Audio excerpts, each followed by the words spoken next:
এই ছেলেটা তার গ্রামকে খুবই ভালোবাসে, তাই সে তার গ্রাম ছাড়া অন্য কোথাও যেতে চায় না। কিন্তু তার বাবা তাকে পড়ালেখার জন্য জোর করে অন্য শহরে পাঠায়। ছেলেটা পড়াশোনা করতে গেলেও সেখানে সে একটা মেয়েকে ভালোবেসে ফেলে, আর এতে মেয়েটার বাবাও রাজি হয়। কিন্তু সমস্যা তখন শুরু হয় যখন মেয়েটার বাবা তার গ্রামের নাম সম্পর্কে জানতে পারে। এখন কি হয়েছিল তার সাথে আর কেনই বা তার ওই জায়গার নাম নিয়ে সমস্যা, এর পিছনে রয়েছে অনেক বড় একটা রহস্য। তাহলে চলুন আর দেরি না করে মূল ভিডিওটা শুরু করা যাক।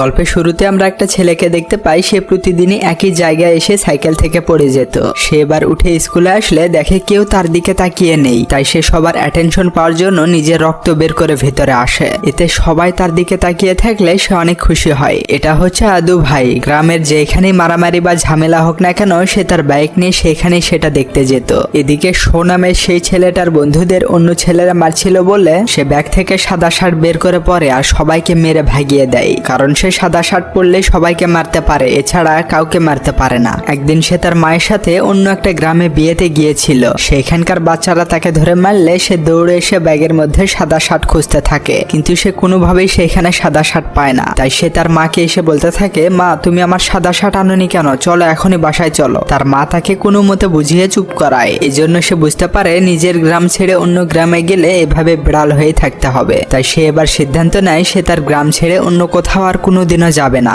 সিন এখান থেকেই কাট হয়ে আসে অনেক বছর পর। মূর্তি ভাসানো নিয়ে দুই পক্ষের মধ্যে লড়াই শুরু হয়। শো এখন অনেক বড় হয়ে গিয়েছে। তার বন্ধুরা শোকে ফোন করলে সে সাদা শার্ট পরে এসে সবাইকে মারতে থাকে। এখানে অনেক লড়াই হয়। সে সবাইকে মেরে শার্ট খুলে মূর্তি এইভাবে টেনে নিয়ে আসতে থাকে। তার বাবার ঔষধের একটা দোকান রয়েছে, সেই ঔষধের দোকানটা এখানে অনেক ফেমাস। একটু পর দোকানে শো আসে কিছু টাকা নেওয়ার জন্য, কিন্তু তার বাবা তাকে কোনোভাবেই টাকাগুলো দিচ্ছিল না। কারণ সে এই দোকানে তো আসেই না, বরং সে ঔষধের ঠিক মতো নামও জানে না। কাকু তাকে এই বিষয়ে বললে সে বলে, আরে আমি তো সব ঔষধই চিনি বাবা। কাকু একটা বৃদ্ধ লোকের প্রেসক্রিপশন নিয়ে বলে এই ঔষধগুলো দিয়ে দেখি। তখন সে পায়ের ব্যথার ঔষধ দেওয়ার বদলে প্রেগন্যান্সির ঔষধ দিয়ে দেয়। এটা দেখে কাকু তো খুবই রেগে যায়। এসবের জন্য তার বাবা বুঝতে পারে এই ছেলের দ্বারা কিছুই হবে না। ভাইয়ের যখন টাকা প্রয়োজন হয় সে দোকানে এসে কিছু টাকা চুরিও করে থাকে। এমনকি সে দোকানে থাকে স্ক্যান করার ইটা বদলে দেয়। এতে যখন লোকেরা স্ক্যান করে টাকা দেয় সেই টাকাগুলো তার অ্যাকাউন্টে চলে আসে। কাকু এটা বুঝতে পেরে রাতে বাসায় ফিরে তাকে অনেক বকাবকি করতে থাকে। তার বাবা রাগ করে এও বলে যে কলেজে ভর্তি হয়ে মেডিসিন সম্পর্কে তোকে জানতে হবে। আমি আর কোনো কথাই শুনবো না, তোকে এটা করতে হবে মানে করতেই হবে। আসলে তার বাবা অনেক দিন ধরেই বলছিল, কিন্তু সে কোনো কথাই শুনছিল না। তখন শোয়ের মা ওপরে এসে তাকে বলে, দেখ বেটা, তোর বাবা তোকে অনেক দিন ধরেই কোর্স করার কথা বলছে। তুই যদি মেডিসিন সম্পর্কে না জানিস তাহলে এই দোকান কে চালাবে বল? আর দোকান না চালালে তুই টাকাও পাবি না। এসব কথাই সে রাতের বেলা ভেবে চিন্তে সিদ্ধান্ত নেয় যে তাকে রোজগার করতে হলে মেডিসিন সম্পর্কে জানতে হবে। আর এখানে একেবারে থাকার জন্য শহরে গিয়ে কিছুদিনের জন্য সেই কোর্সটা সম্পূর্ণ করে আসতে হবে। তাই সে পরের দিন সকালে তার বাবার সাথে বাস স্ট্যান্ড যাওয়ার জন্য বেরিয়ে পড়ে। আর রাস্তা দিয়ে যাওয়ার সময় সে ওই একই জায়গায় এসে আবারও পড়ে যায়। তার বাবা বলে, তুই এই জায়গায় এসে এত পড়ে যাস কেন? কিন্তু সে কিছু বলতে পারে না। আসলে এর পিছনে একটা রহস্য আছে, সেটা আমরা পরে জানতে পারবো। একটু পর তারা বাস স্ট্যান্ডে আসলে সে তার বাবার থেকে কিছু টাকা নেয় এবং বাসে উঠে দেখতে পায় সে একা নয়, তার সাথে তার এক বন্ধুও যাচ্ছে। এবার তারা সেই শহরে পৌঁছে তাদের কলেজে আসে আর সেই কলেজের প্রিন্সিপালের সাথে কথা বলে। এবার তিনি তাকে একটা ডাক্তারের সাথে 3 মাসের জন্য অ্যাসিস্ট্যান্ট হিসেবে অ্যাপয়েন্ট করে। সেই ডাক্তারের নাম ছিল শাহজা। ভাই এবার সেই ডাক্তারের খোঁজ করতে গেলে সেখানে কিছু সিনিয়র বড় ভাইয়েরা চলে আসে আর তাকে দেখে শাহজা নামের সেই ডাক্তারের সাথে দেখা করতে দেয় না। কারণ সে কোনোভাবে পছন্দ করে না যে কোনো হ্যান্ডসাম ছেলে শাহজার সাথে দেখা করুক। এবার তার সাথে দেখা করতে দিল না বলে সে কৌতূহলী হয়ে তার সাথে দেখা করার জন্য অন্য রাস্তা দিয়ে উপরে আসে। সেখানে গিয়ে সে শাহজা ম্যাডামকে দেখেই তো ক্রাশ খেয়ে যায়। ভাই শুধু এক নজরে তাকেই দেখতে থাকে। সে এখান থেকে একটা কাগজ নিয়ে সেটা দিয়ে ফুল বানায় আর হুইল চেয়ারে উঠে এইভাবে তার কাছে আসে। সেখানে একটা বাচ্চা ছিল, তাকে এই ফুলটা দিলে সে অনেক খুশি হয়। আর তাকে ফুল দেওয়া দেখে শাহজা অনেক খুশি হয়। সে উঠে এবার দিদিকে বলে, আমার নাম শো।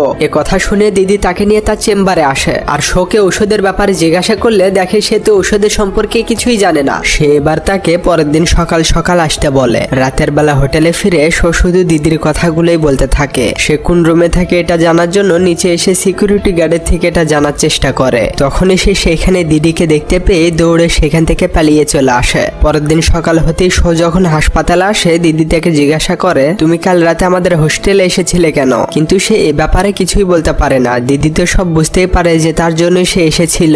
এবার এভাবে কিছুদিন শাহজা তার সাথে তাকে রাখে এবং ঔষধের ব্যাপারে তাকে সবকিছুই শিখিয়ে দেয়। যায়। একদিন তারা ক্যান্টিনে দুইজন বসেছিল, তখনই সিনিয়র সেই বড় ভাই তাদেরকে দেখে ফেলে। সে তাদের কাছে এসে শোকে সেখান থেকে চলে যেতে বলে, কিন্তু শাহজা এতে বাধা দেয়। শাহজা তাকে বাধা দিয়ে অনেক বড় ভুল করে ফেলে। কলেজের সবাই মিলে তাকে বলে সিনিয়র বড় ভাইয়ের থেকে ক্ষমা চাইতে, কিন্তু সে তার থেকে কোনোভাবেই ক্ষমা চায় না। শাহজা বলে প্রয়োজনে আমি কলেজ ছেড়ে দেব, তারপরও তার থেকে ক্ষমা চাইবো না। শো এবার তার এসব দেখে তাকে নিয়ে সোজা চলে আসে সেই সিনিয়র বড় ভাইয়ের কাছে। শো তাকে বলে তুই যদি আমার গ্রামে এসব করতি তাহলে এতক্ষণ তোর কি হতো সেটা তুই নিজেই বুঝতে পারতি। এবার সে তাদেরকে কিভাবে মারবে সেটা বলতে থাকে আর আমাদেরকে সেইটা দেখানো হয়। সিনিয়র বড় ভাই তার এসব কথা শুনে অনেকটাই ভয় পেয়ে যায়। সে আর তার সাথে পাঙ্গা না নিয়ে সেখান থেকে চলে যায়। এবার শাহজা ভাইয়ের এসব দেখে ভাইয়ের প্রতি দুর্বল হয়ে পড়ে, মানে ওই ভালোবেসে ফেলে আর কি। দুজনেই কিছুদিন মজা মাস্তি আনন্দ এসব করতে থাকে। এভাবে কিছুদিন যাবার পর দিদি তার বাবার সাথে কথা বলার জন্য ভাইকে তার বাসায় ডাকে। ভাই তাদের বাসায় এসে এত বড় বাসা দেখে অবাক হয়ে যায়। সে ফটাফট তার মোবাইলে কয়েকটা ছবি উঠিয়ে নেয়।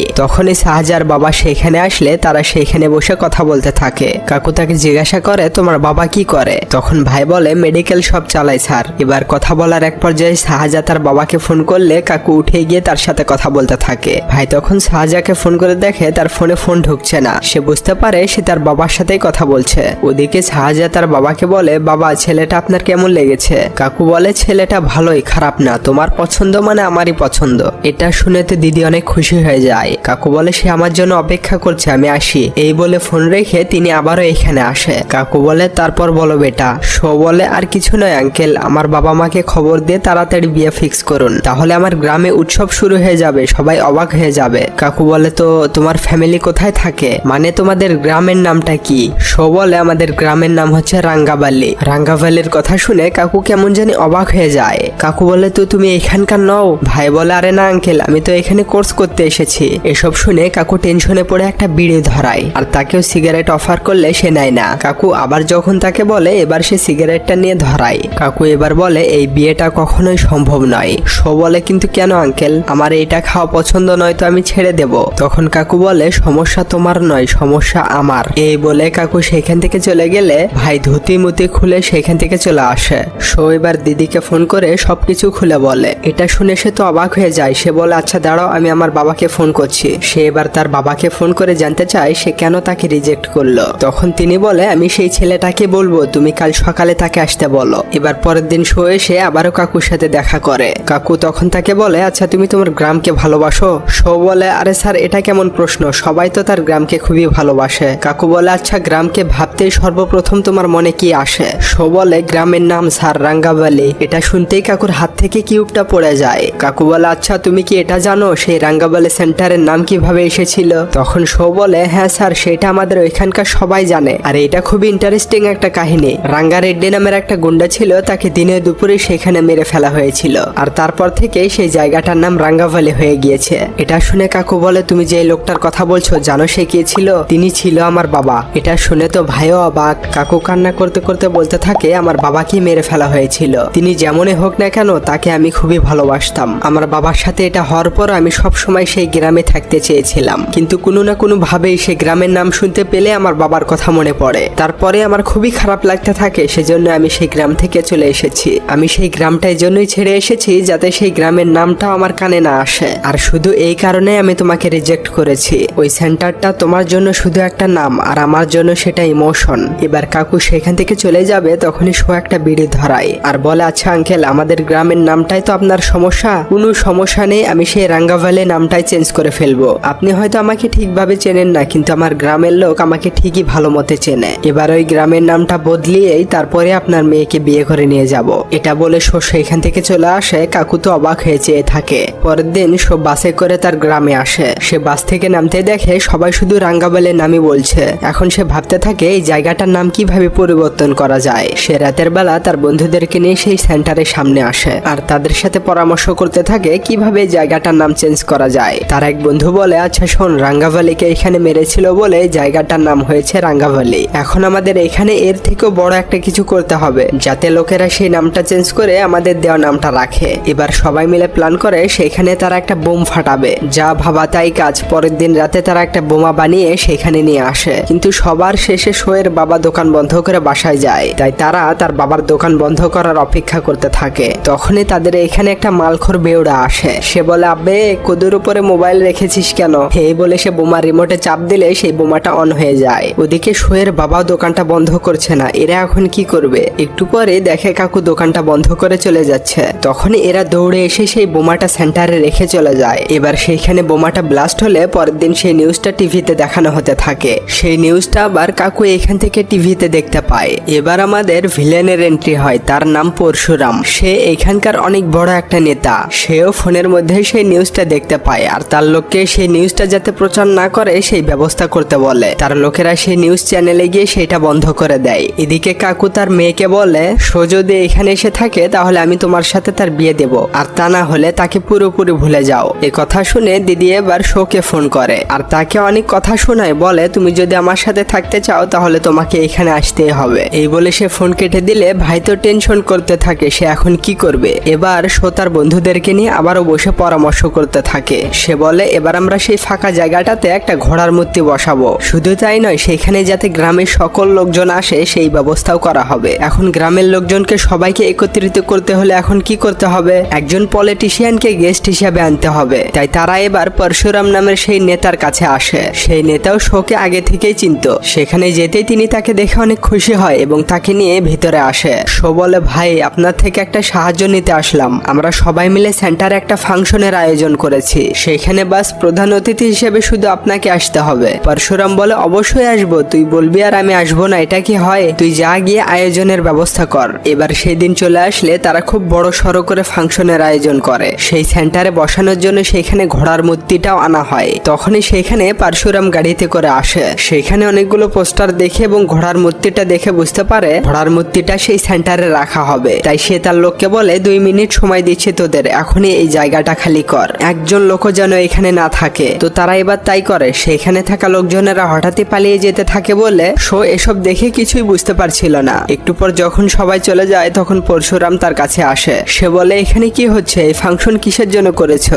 তখন শো বলে, এই সেন্টার খালি ছিল ভাই, তাই আমরা ভাবলাম এই সেন্টারে একটা ঘোড়ার মূর্তি লাগানো যাক। এবার তারা সেখানে বসে চা খেতে খেতে কথা বলতে থাকে। পরশুরাম বলে, তুই জানিস এই সেন্টারের নাম কেন রাঙ্গাভালি রাখা হয়েছিল? সে বলে, হ্যাঁ ভাই, রাঙ্গারেড্ডি নামের একটা লোককে এখানে মেরে ফেলেছিল তাই। তখন পরশুরাম বলে, সেই রাঙ্গারেড্ডিকে আমার বাবাই মেরেছিল। আমার বাবা আগে এখানেই রাস্তায় ঘুমাতো, সবার কাছে ভিক্ষা করে খেত, কিন্তু যখনই সেই রাঙ্গারেড্ডিকে মেরে ফেলেছিল তারপর থেকেই তিনি এখানে ফেমাস হয়ে গিয়েছিল। আর এটা শুধু সেন্টার নয়, এই জায়গাতে আমার বাবা সফলতা পেয়েছিল।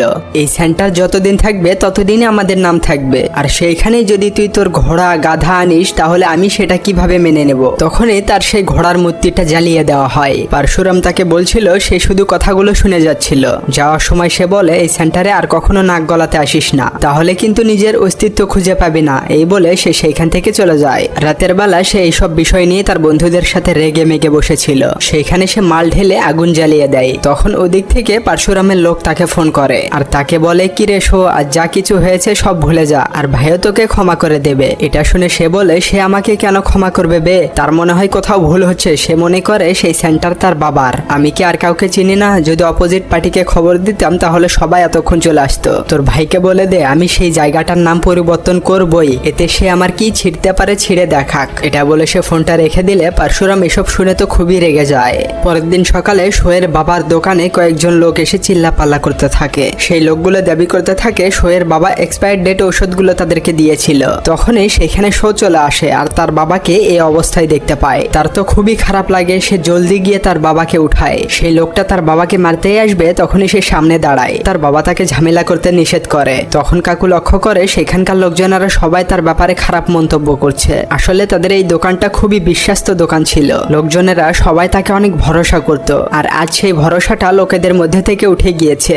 সবাই এবার সেখান থেকে চলে গেলে শো সেই ঔষধগুলো উঠাতে থাকে। তখনই পরশুরাম তাকে ফোন করে। তার কথা শুনে শো বুঝতে পারে সে এসব করিয়েছে। সে বলে, তোদের দোকানের তো অনেক নাম ডাক ছিল তাই না, এখন সেই নামটা আবারও ফিরিয়ে আন। আর হ্যাঁ, তোর বাবা তো এখন কিছু করতে পারবে না, তোর বাবাকে আমার কাছে পাঠিয়ে দিস। এসব কথা শুনে ভাই তো প্রচন্ড রেগে যায়। এবার রাত হলে সে স্কুটিতে করে তার বাবাকে নিয়ে বাসায় আসে। তার মা তো জানেই না যে তাদের সাথে কি হয়েছে। যাই হোক, পরের দিন সকালে শো উঠে তার মাকে বলে, বাবা কোথায়? তার মা বলে, দোকানে গিয়েছে বেটা। এবার সে তার বাবার জন্য টিফিন নিয়ে দোকানে আসে এবং জানতে পারে এখন পর্যন্ত একটা কাস্টমারও দোকানে আসেনি। সো তার বাবার এই কষ্টগুলো দেখে মেনে নিতে পারছিল না। এবার রাতের বেলা সেইখানে বসে তার বাবা তাকে বলে, তুমি যখন ছোট ছিলে তখনই আমি এই দোকানটা শুরু করেছিলাম, আমি কখনোই এটাকে বিজনেস হিসাবে দেখিনি, আর আজ ভুল বুঝে লোকেরা আমার থেকে ওষুধ নিচ্ছে না, এতে আমার অনেক কষ্ট হচ্ছে। সো বলে, চিন্তা করবেন না বাবা, সব আবার আগের মতো ঠিক হয়ে যাবে। কাকু বলে, না বেটা, যেই নামে একবার দাগ লাগে সেটা মেটানো অনেক কঠিন,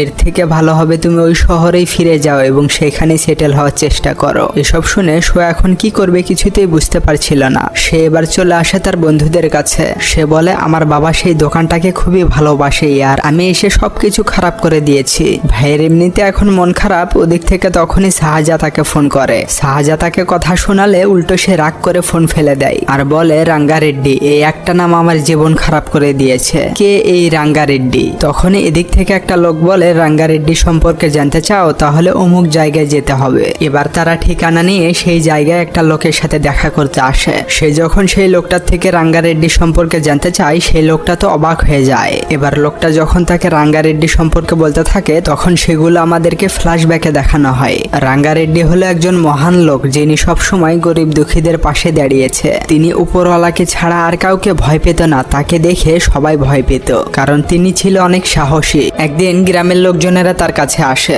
কারণ এমএলএ তাদের দোকানপাটগুলো উঠিয়ে দিতে চায়। কিন্তু এইবার রাঙ্গারেড্ডি গ্রামবাসীকে কোনোভাবেই সাহায্য করতে চায় না। এটা শুনে গ্রামবাসীরা তো খুবই অবাক হয়ে যায় যে হঠাৎ করে ইনার কি হয়েছে। আসলে তিনিও চাইছিল যে গ্রামবাসীরা তাদের হকের জন্য লড়াই করুক। তিনি সাহায্য করবে না বলে গ্রামবাসীরা অনেকেই তাকে খারাপ বলা শুরু করে। এবার কিছুক্ষণ পর রাঙ্গারেড্ডি সেই এমএলএর কাছে আসে আর তিনি এমএলএকে ওয়ার্নিং দেয় যে সে যদি সেই দোকানগুলো সরায় তাহলে তাকে কেটে রেখে দেবে। এটা শুনে সেই এমএলএ তো তার প্রতি খুবই রেগে যায়। এবার পরের দিন সকালে এমএলএ গ্রামবাসীদের চোখে ভালো হওয়ার জন্য এমএলএ রাঙ্গারেড্ডি সম্পর্কে অনেক খারাপ কথা বলে আর তিনি আর সেই দোকানগুলো উঠিয়ে নেবে না সেই কথা বলে। এসব শুনে লোকেরা এবার এমএলএ কে ভালো বলা শুরু করে আর রাঙ্গারেড্ডিকে খুবই খারাপ লোক, জঘন্য লোক বলা শুরু করে। সেদিন রাতের বেলা রাঙ্গারেড্ডি তার নাতিনকে নিয়ে বাসায় ফিরছিল। সেই সময় সেইখানে কিছু গুন্ডারা এসে পড়ে। তখন তিনি তার নাতিকে সেই লোকের হাতে পাঠিয়ে দেয় আর তিনি সেই গুন্ডাদের সাথে লড়াই করতে থাকে। তিনি একাই সবাইকে মারতে থাকে। সেই সময় সে সাইকেল নিয়ে আসতে গিয়ে সেখানে পড়ে যায় আর সাইকেল তার পায়ের উপরে পড়েছিল বলে সে সেখান থেকে বেরোতেও পারছিল না। তখনই উপর থেকে ঘোড়ার মূর্তিটা তার উপর পড়তে লাগলে রাঙ্গারেড্ডি এসে তাকে বাঁচিয়ে নেয়।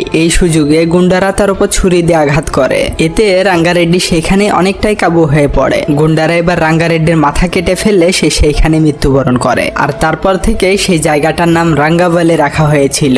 সো যখন জানতে পারে তার জন্যই রাঙ্গারেড্ডি জীবন বাজিয়ে রেখেছিল, সে আর দেরি না করে সোজা চলে আসে রাঙ্গাভালি সেন্টারে। তখন সে সামনে এমএলএর সেই গুন্ডাগুলোকে দেখতে পায়। সে এবার রেগে মেগে সবাইকে সেখানে ধোলাই করে আর সোজা চলে আসে পারশুরামের কাছে। এসে বলে, তুই যা করার করে নে, আমি সেই রাঙ্গাভালি সেন্টারের নাম বদলিয়েই ছাড়বো। এবার শোয়ে সেই গ্রামের লোকজনকে সবাইকে একত্রিত করে এসব কিছু বলার জন্য। কিন্তু গ্রামের লোকজন যখন জানতে পারে যে এমএলএ একটা প্রোগ্রাম রেখেছে, তখন তারা সবাই সেখান থেকে এমএলএর প্রোগ্রামে চলে আসে। কেউই আর শোয়ের কথা শোনে না। এবার একটু পর শো সেই প্রোগ্রামে আসে আর সেখানে নাচতে নাচতে হঠাৎই সবার সামনে পরশুরামের পেটে ছুরি ঢুকিয়ে দেয়। এটা দেখে সবাই তো অবাক হয়ে যায় যে এটা কি হলো। সাথে সাথে সেখান থেকে পরশুরামকে হাসপাতালে নিয়ে যাওয়া হয় আর পুলিশ এসে শোকে ধরে নিয়ে যায়। এবার গ্রামের সবাই এই বিষয় নিয়ে আলোচনা করতে থাকে, এমনকি নিউজ চ্যানেলও জানার জন্য উতলা হয়ে থাকে যে পরশুরামকে কেন সে ছুরি মারলো। এ বিষয়ে শোকে জিজ্ঞাসা করলে সে কিছু না বলে শুধু খাতায় রাঙ্গারেড্ডির নাম লেখে। এটা দেখে কে এই রাঙ্গারেড্ডি এটা জানার জন্য রিপোর্টাররা সেই লোকগুলোর কাছে আসে যারা রাঙ্গারেড্ডি সম্পর্কে জানে। তখন সেখানে তারা বলে রাঙ্গারেড্ডি এমন একটা লোক ছিল যিনি সবসময় গরিব দুঃখীদের পাশে দাঁড়াতো আর এই কথাগুলো সব টিভিতে প্রচার করা হচ্ছিল।